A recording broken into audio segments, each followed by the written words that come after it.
평안하십니까? 하나님께서 허락하신 오늘의 삶, 잘된 것, 잘한 것도 있을 것이고 또 잘못되고 또 잘못한 것도 있으시겠지만 그 모든 순간 속에서도 하나님이 우리와 함께 하셨음을 기억하며 감사로 오늘 하루를 마무리하시기를 소망합니다. 오늘 말씀 속에서 우리를 향한 그 하나님의 마음을 조금 더 알아가고 하나님을 향하여 우리의 삶의 방향을 재조정하는 시간이 되기를 축복합니다. 하나님께서 우리에게 주신 말씀은 로마서 1장 18절부터 25절까지 말씀입니다. 로마서 1장 18절부터 25절까지 말씀 제가 읽어드리도록 하겠습니다. 하나님의 진노가 불의로 진리를 막는 사람들의 모든 경건하지 않음과 불의에 대하여 하늘로부터 나타나나니 이는 하나님을 알만한 것이 그들 속에 보임이라. 하나님께서 이를 그들에게 보이셨느니라. 창세로부터 그의 보이지 아니한 것들, 곧 그의 영원하신 능력과 신성이 그가 만드신 만물에 분명히 보여 알려졌나니 그러므로 그들이 핑계하지 못할지니라. 하나님을 알되 하나님을 영화롭게도 아니하며 감사하지도 아니하고 오히려 그 생각이 허망하여지며 미련한 마음이 어두워졌나니 스스로 지혜 있다 하나 어리석게 되어 썩어지지 아니하는 하나님의 영광을 썩어질 사람과 새와 짐승과 기어다니는 동물 모양의 우상으로 바꾸었느니라. 그러므로 하나님께서 그들의 마음의 정욕대로 더러움에 내버려 두사 그들의 몸을 서로 욕되게 하셨으니 이는 그들이 하나님의 진리를 거짓 것으로 바꾸어 피조물을 조물주보다 더 경배하고 섬김이라. 주는 곧 영원히 찬송할 이시로다. 아멘. 이 로마에 세워진 교회 성도들에게 사도 바울은 그들에게 그리스도 안의 믿음을 견고하게 성장시키기 위하여 그들을 사랑하는 마음으로 복음이 무엇인가에 대해 설명하는 편지를 씁니다.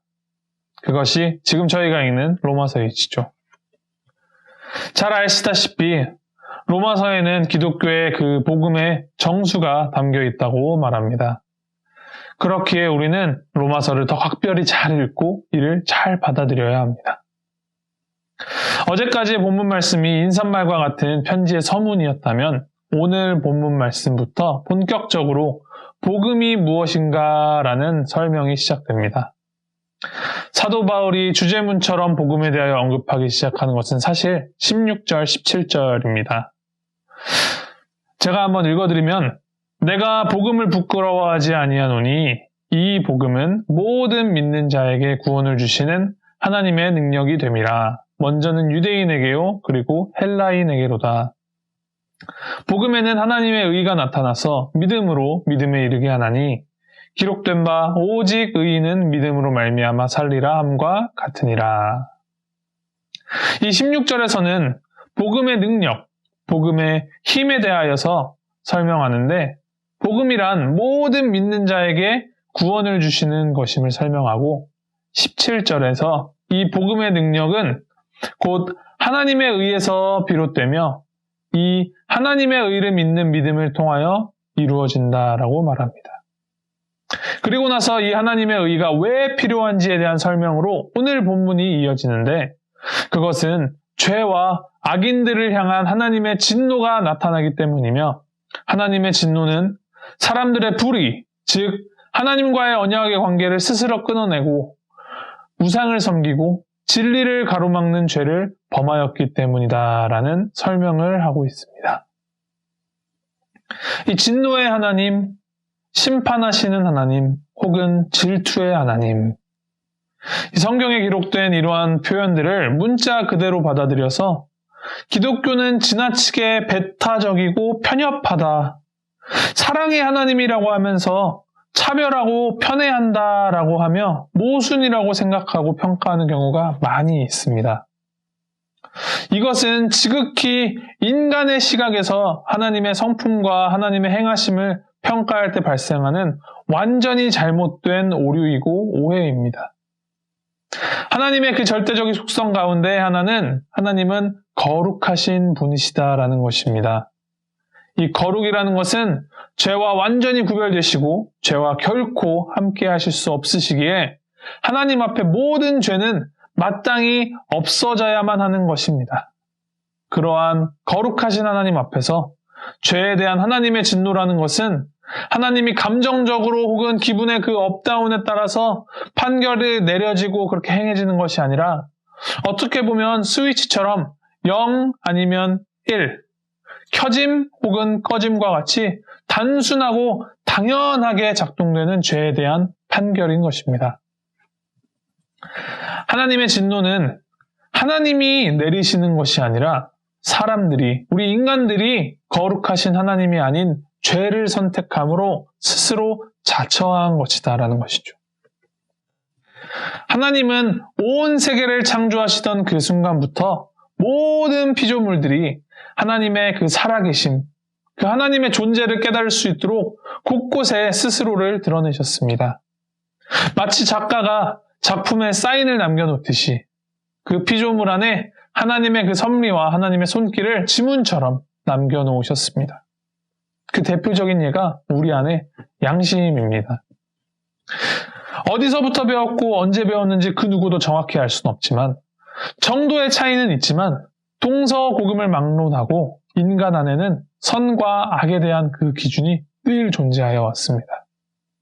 즉 그 양심이라는 것은 하나님이 지으신 그 모든 사람 안에 하나님이 살아계시다, 존재하시다라는 것을 알 수 있게끔 사람의 마음 안에 스스로를 계시하신 장치인 것입니다. 하나님은 사람들에게 스스로를 그렇게 계시하셨지만 사람들은 어리석게도 하나님을 뒤로하고 죄를 지었습니다. 성경의 가장 첫 번째로 기록된 내용들, 그 창세기 1장, 2장, 3장을 읽어보면 하나님의 그 천지창조 사건 직후, 그 이후에 이어서 인간의 타락함에 대하여서 기록하고 있습니다. 창세기 3장에 기록된 그 인간의 타락의 내용들을 살펴보면 인간이 죄를 지었다라는 것은 단순히 하나님께서 명령하신 것을 듣지 않고 불순종하였다라는 그 차원에서 그치지 않습니다. 창세기 3장에 뱀이 여자에게 나타나서 여자를 유혹하는 그 구절들을 주의 깊게 읽어보면 뱀은 여자에게 직접적으로 선악과 열매를 따주거나 열매를 먹으라라고 말을 하지 않았습니다. 단, 그 창세기 3장 4절, 5절을 살펴보면 뱀은 그 열매를 먹어도 너희는 죽지 않을 것이고 너희 눈이 밝아져서 하나님과 같이 되어 선악을 알게 될 것이다 라고 말하였습니다. 하나님과 같이 되어, 이 구절을 통하여서 뱀은 인간의 마음 안에 그 내재된 욕망, 내가 하나님이 되고 싶다, 내가 주인공이고 싶다, 모든 기준이 나이기를 원한다라는 그 욕망을 살살살 간지르고 긁어내었습니다. 그리고 인간은 그 말에 반응하였습니다. 선악과를 따먹은 그 행위가 죄에 그치는 것이 아닙니다. 그 행동을 한꺼풀만 벗겨보면 그 행동 속에 숨겨진 인간 마음 속에 뿌리 박힌 그 죄된 본성이 드러납니다. 그 본성, 그 정욕, 그 마음 때문에 오늘 본문 말씀처럼 사람들은 지금까지도 어리석게도 어두움 속에서 헤매이며 썩어질 것들을 자신의 신을 삼아 그것들을 떠받들고 경배하고 있습니다. 오늘 본문 말씀 25절에 기록하기를 피조물을 조물주보다 더 경배하고 섬긴다라고 기록하고 있는데 그 섬기는 대상, 피조물이 꼭 다른 동물이나 다른 신상을 말하지 않습니다. 그 피조물이라는 그 범주 안에는 인간 스스로 나 자신을 다른 대상에 투영하여서 나를 하나님과 같이 만들어줄 수 있는 그 대상을 찾아 그 대상을 섬기는 것이 우상숭배인 것입니다. 그렇다면 우리는 무엇을 어떻게 해야 할까요? 사도 바울은 왜 복음에 대하여 말하면서 가장 그 처음에 왜 하나님의 진노, 인간의 죄에 대하여서 이렇게 장황하게 이야기하고 있는 것일까요? 그것은 복음을 알고 복음을 받아들이기 위하여서는 하나님이 누구이신지에 대해서 정확히 알아야 한다는 것과 동시에 우리 인간이 어떠한 존재인지를 정확하게 인지하고 알아야 한다는 것을 말하고 있는 것입니다. 우리가 가진 그 죄악된 본성이 얼마나 추악하고 더러운지를 알아가면 알아갈수록 그 죄를 씻겨주시고 그 죄로부터 우리를 살리신 그 예수 그리스도의 십자가가 얼마나 위대한 사랑인지를 깨달을 수 있게 됩니다. 나의 자격 없음, 나의 그 무능력함, 나의 추악함을 인정하고 하나님의 눈으로 나를 바라보고 세상을 바라볼 때 하나님의 그 복음이 얼마나 강력하고 거대하며 선한 것인지 알게 됩니다. 나의 작음을 알고 그분의 크심을 아는 것. 그리고 그것을 단순히 머리로 아는 것에 그치지 않고 삶 속에서 행동으로 그 깨달음을 실천하는 것이 복음을 선물 받아 누리는 그리스도인들에게 맡겨진 책임입니다. 우리 모두가 그 복음을 받아들이고 그 복음을 누리면서 살아가기를 소망합니다. 단순히 하나님의 심판이나 진노가 두려워서 혹은 나중에 내가 죽고 나서 천국 가기 위하여서 죄짓지 말아야겠다와 같은 생각은 그 하나님의 복음을 굉장히 작게 축소시키는 것입니다.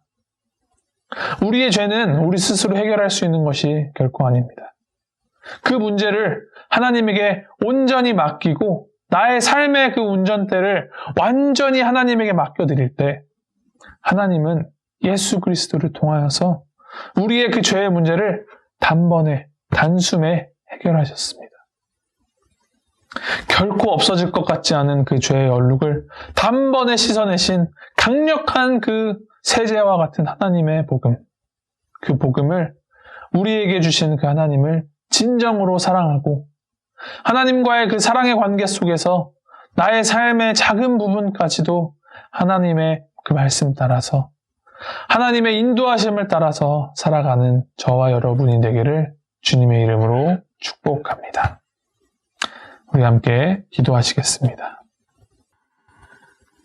하나님 아버지, 죄로 얼룩지고 유한하며 또 나 중심으로 살아가려는 그 우리의 인생 가운데 하나님께서 친히 찾아오셔서 우리를 깨끗게 하시고 죄인된 우리를 포기하지 않으시고 우리에게 복음을 허락하심 주님 참으로 감사드립니다.